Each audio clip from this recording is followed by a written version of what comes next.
নমস্কার, আশা করি আপনারা সবাই ভালো আছেন। আমার এই ভিডিও যে যেখান থেকে দেখছেন সবাইকে নমস্কার জানাচ্ছি। শুরু করছি সিংহ লগ্নের জুন মাসটা কেমন যাবে। এবার সিংহ লগ্ন নিয়ে আলোচনা করতে গেলে প্রথমেই যার কথা আসবে সে হলো রাজ্যকারক মঙ্গল, নির্দোষ রাজ্যকারক গ্রহ।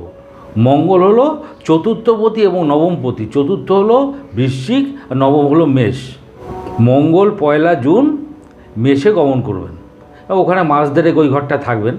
এবারে তাহলে ব্যাপারটা কী দেওয়া হলো, চতুর্থপতি নবমে, নবমপতি নবমে। এবার নবমপতি নবমে, নবম হচ্ছে আমাদের ভাগ্যস্থান, আমাদের গুরুর অনুগ্রহ, তীর্থযাত্রা, উচ্চবিদ্যা এগুলো বোঝায়। নবমপতি নবমে মানে এটা একটা রাজযোগ, এটাকে বলে চন্দ্রপ্রভা যোগ। এতে সেই জাতক বা জাতিকা গুণী মানি এবং সবার কাছে পূজিত হয়, তার সম্মান স্ট্যাটাস বাড়ে। প্রথম কথা, চতুর্থপতি নবম নিয়ে আলোচনা করি। চতুর্থ স্থান থেকে বিদ্যা দেখে, মা, বন্ধুবান্ধব এগুলো দেখি, গৃহ বাড়ি, আমাদের মানসিক স্তর এগুলো দেখি। মানে ফোর্থ লর্ড নবমী মানে যেটা বোঝায় এটা হচ্ছে উচ্চ বিদ্যা লাভ। গৃহে ধর্মানুষ্ঠান হতে পারে, নবম স্থানটা ধর্মানুষ্ঠানের জায়গা, এইগুলোও হতে পারে। বন্ধুবান্ধব, ক্লোজ পরিচিত থ্রু দিয়ে ভাগ্যোদয় এটা হতে পারে।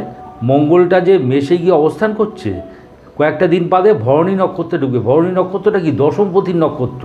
তাহলে দেখুন নবম দশম কম্বিনেশন হয়ে গেল, কর্মসূত্রে ভাগ্যোদয় যেটাকে বোঝাচ্ছে আর কি। এবং দেখুন যারা গুরুস্থানীয়, যারা teachers, Professor's, doctors, lawyers, engineers, এদের পক্ষে খুব ভালো। নবমপতি নবমে মানে ভাগ্য আপনাকে ফুল সাহায্য করছে, সাপোর্ট দিচ্ছে। তা মঙ্গলের রিডিংটা মানে ফ্রম 1 জুন মোটামুটি মাস দেড়েক, এটা এক্সট্রাঅর্ডিনারি সিংহলগ্নের পক্ষে, এক্সট্রাঅর্ডিনারি রিডিং। এবং চতুর্থপতি নবমে এটাও একটা রাজযোগ, 3খানা রাজযোগের রেজাল্ট হচ্ছে আর কি। এবারে আমরা আলোচনা করব শুক্রকে নিয়ে। তৃতীয়পতি এবং দশমপতি উনি 12 জুন পর্যন্ত বৃষে অর্থাৎ দশম স্থানে অবস্থান করবেন। দশমপতি দশমে মানে আগের দিন আলোচনা করেছিলাম কর্কট লগ্ন নিয়ে বলার সময়, এটাকে বলে ক্ষেত্র সিংহাসন যোগ। এই যোগে জাতক ধনী হয়, মানি হয়, সমাজে সর্বস্তরে পূজিত হয়, তার স্ট্যাটাস স্ট্যান্ডার্ড সব বাড়ে আর কি। তা বুঝতেই পারছেন আপ টু 12 জুন পর্যন্ত খুব ভালো। শুক্রটা ওই দশম ঘর থেকে, বৃষ থেকে ও দৃষ্টি পড়ছে দেখুন পুরোপুরি 4th হাউসে। 4th হাউস হচ্ছে বিদ্যাস্থান। তার মানে কি যারা স্টুডেন্ট তাদের রেজাল্ট দুর্দান্ত হবে, দুর্দান্ত রেজাল্ট হবে। কেন দশম স্থান হচ্ছে বিদ্যাজনিত যশের জায়গা, দারুণ রেজাল্ট হবে। আর থার্ড লর্ড দশমে, তৃতীয় স্থান থেকে কমিউনিকেশন, কন্ট্যাক্ট, আমাদের এনার্জি, ভাইটালিটি এগুলো বোঝায়, ছোটো ভাই বোন বোঝায়। এর অর্থ হলো কাজের যোগাযোগ বা নতুন কাজ কেউ যদি খুঁজতে যান তার কন্ট্যাক্ট আসবে। যারা হাতের কাজ করেন, যারা হ্যান্ড ওরিয়েন্টেড ওয়ার্ক করেন তাদের পক্ষে খুব ভালো। আফটার 12 জুন শুক্রটা চলে আসছে একাদশে, দশমপতি একাদশে, অর্থাৎ কর্মস্থান থেকে প্রাপ্তি। এবং দেখুন ওখান থেকে শুক্রের দৃষ্টি পড়ছে পঞ্চমে, পঞ্চম দশম একটা লিঙ্ক হয়ে গেল, এটা একটা রাজযোগ। 5th হাউস, বৃহস্পতির ঘর ধনুতে দৃষ্টি পড়ছে। আপনার মেধা, আপনার মেরিট, আপনার ট্যালেন্ট অ্যাপ্লাই করে কর্মস্থান থেকে গেইন করা, এই হচ্ছে মানে বোঝাচ্ছে। খুব ভালো, খুব ভালো রিডিং। এবং যারা বললাম হাতের কোনো কাজ করেন, কোনো ক্রিয়েটিভ ওয়ার্ক করেন, তাদের পক্ষে বিশেষভাবে শুভ। দে উইল গেইন এ লট। এবারে আমরা আলোচনা করছি বৃহস্পতি আর শনির কম্বিনেশন। সিংহ লগ্নের ক্ষেত্রে বৃহস্পতি পঞ্চমপতি এবং অষ্টমপতি, এবং শনি ষষ্ঠপতি এবং সপ্তমপতি। বৃহস্পতি অবস্থান করছে দশমে, উনি 1 মেতে বৃষে চলে গেছেন, 1 বছর মতো থাকবে। পঞ্চমপতি দশমে তো খুব ভালো, আপনার মেধা, আপনার মেরিট অ্যাপ্লাই হবে কাজের জায়গায়, আপনার ট্যালেন্ট অ্যাপ্লাই করে গেইন করা। যারা ম্যানুফ্যাকচারিং বা ক্রিয়েটিভ কোনো ওয়ার্ক করেন তাদের পক্ষে বিশেষভাবে শুভ। শনিটা বৃহস্পতি নক্ষত্রকে ধরে নিয়েছে 6 এপ্রিল। শনি দেখুন ষষ্ঠপতি সপ্তমপতি। প্রথমে আলোচনা করে নিই 7th সঙ্গে কী কম্বিনেশন হচ্ছে। 7 থেকে আমাদের বিজনেস দেখে, আমাদের কনজুগাল লাইফ দেখে, কোথাও যাত্রা গমনাগমন এগুলো দেখে। সপ্তমপতি পঞ্চমপতির নক্ষত্রে, পঞ্চমপতি দশমে, এই রেজাল্ট এক্সট্রাঅর্ডিনারি রেজাল্ট। এটা রাজযোগের রেজাল্ট দেবে। যারা কোনো প্রোডাকশন করেন বা ম্যানুফ্যাকচারিং বিজনেস করেন তাদের পক্ষে দুর্দান্ত। আরেকটা যেটা ব্যাপার হবে, 7th হাউস থেকে আমরা কী দেখি, আমরা বলেছিলাম যে দশমের দশম হলো সপ্তম, কর্মের কোনো স্পেসিফিকেশনের জায়গা, অর্থাৎ কর্মের কোনো উচ্চপদ প্রাপ্তি, এটারও হওয়ার প্রবল সম্ভাবনা। সপ্তমপতি পঞ্চমপতি নক্ষত্রে কারোর সঙ্গে ভাব ভালোবাসার সম্পর্ক গড়ে উঠতে পারে। এবং দেখুন পঞ্চমপতি কর্মস্থানে, কাজের জায়গা বা কর্মসূত্রে কারোর সঙ্গে ভাব ভালোবাসার সম্পর্ক গড়ে উঠতে পারে। এবং এটা, এই রেজাল্টগুলো, ভালো রেজাল্টগুলো চলবে আপ টু 3 অক্টোবর। বৃহস্পতির একটা হাউস আছে অষ্টম, শনি 7th লর্ড অষ্টমপতি নক্ষত্রে, কোথাও যাত্রা গমনাগমন, সেখানে কোনো টেনশান হতে পারে, এই ব্যাপারগুলো হতে পারে। গমনাগমনে কোনো চোট আঘাত পেতে পারেন। আবার দেখুন শনিটা কিন্তু ষষ্ঠপতি, ও যদি অষ্টমপতি নক্ষত্র ধরে তাহলে পরে এটা একটা বিপরীত রাজযোগ হয়ে গেল।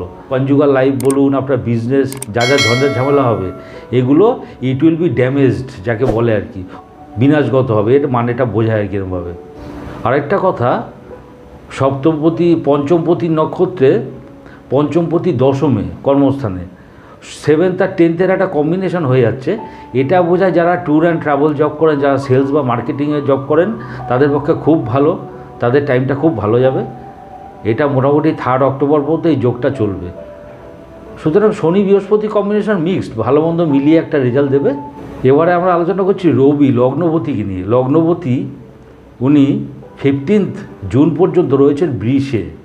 তো লগ্নপতি দশমী মানে প্রথম কথা কর্মপ্রিয় হওয়া, এবং রবি হচ্ছে ফেমের কারক, খ্যাতি ফেম এগুলো কারক গ্রহ।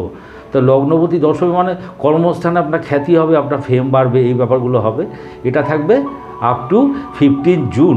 এবং দেখুন ওখানে অনেকগুলো প্ল্যানেট সঙ্গে পড়ে যাচ্ছে, বৃহস্পতি পড়ছে, শুক্র পড়ছে, এই প্ল্যানেটগুলো পড়ে যাচ্ছে। এবং দেখুন এই মঙ্গলের যেটা বলেছি যে ভরণী নক্ষত্র ধরে নিলে পরে রবিকেও ধরে নেবে। তো এটা খুবই ভালো আর কি up to 15 June. After 15 June লগ্নপতি একাদশে, এটা খুবই ভালো প্রাপ্তি আর কি, গেইন করা। দেখুন তখন এই শুক্র ওর সঙ্গে সে জুড়ে যাবে, তো কর্মসূত্রে ভাগ্যোদয়, কর্মসূত্রে গেইন করার ব্যাপারগুলো বোঝাচ্ছে। এবং দেখুন পঞ্চমে দৃষ্টি পড়ছে, এর পেছনে অবশ্যই আপনার মেধা, আপনার মেরিট, আপনার ট্যালেন্ট এগুলো কাজ করবেন। যারা কোনো ক্রিয়েটিভ জব করেন তাদের পক্ষে খুব ভালো। এবারে আমাদের আলোচ্য বিষয় হলো বুধ, দ্বিতীয়পতি এবং একাদশপতি। 14 তারিখ পর্যন্ত উনি থাকবেন বৃষে। একাদশপতি দশমে মানে কর্মসূত্রে গেইন করা। আচ্ছা, বাড়ির বড় দাদা দিদি তাদের থ্রু দিয়ে কোনো কর্মলাভ হতে পারে, এটা হতে পারে। এবং সেকেন্ড লর্ড দশমে কাজের থ্রু দিয়ে কোনো অ্যাসেট গেইন করা। যারা ওরেটারি জব করেন, যারা মুখ দিয়ে, যারা কথা বলা কাজ করেন, টেলিকলার টাইপের আর কি, তাদের পক্ষে খুব ভালো টাইম। এবারে আফটার 14 জুন বুধটা চলে আসছে মিথুনে, নিজের ঘরে 11th লর্ড 11th চলে গেল। অসাধারণ টাইম, মানে কোনো কিছু আর্নিংয়ের ব্যাপারে ইন্ডিপেন্ডেন্ট হয়ে যাবেন আর কি, যাকে বলে। সেকেন্ড লর্ড 11th আপনার অ্যাসেট গেইন করবে, আপনার স্টোরেজ গেইন করবে, আপনার সঞ্চয় বৃদ্ধি পাবে, এই ব্যাপারগুলো হচ্ছে। সুতরাং খুব ভালো। তবে সর্বাগ্রে যেগুলো বলেছি শুক্র মঙ্গল, এগুলো মঙ্গলের কি বললাম, চন্দ্রপ্রভা যোগ, শুক্রের ক্ষেত্র সিংহাসন যোগ। মোট কথা জুন মাসটা খুব ভালো যাবে সিংহ লগ্নের পক্ষে। ভিডিওটি ভালো লাগলে লাইক, শেয়ার, সাবস্ক্রাইব করুন। সবাই ভালো থাকবেন। নমস্কার।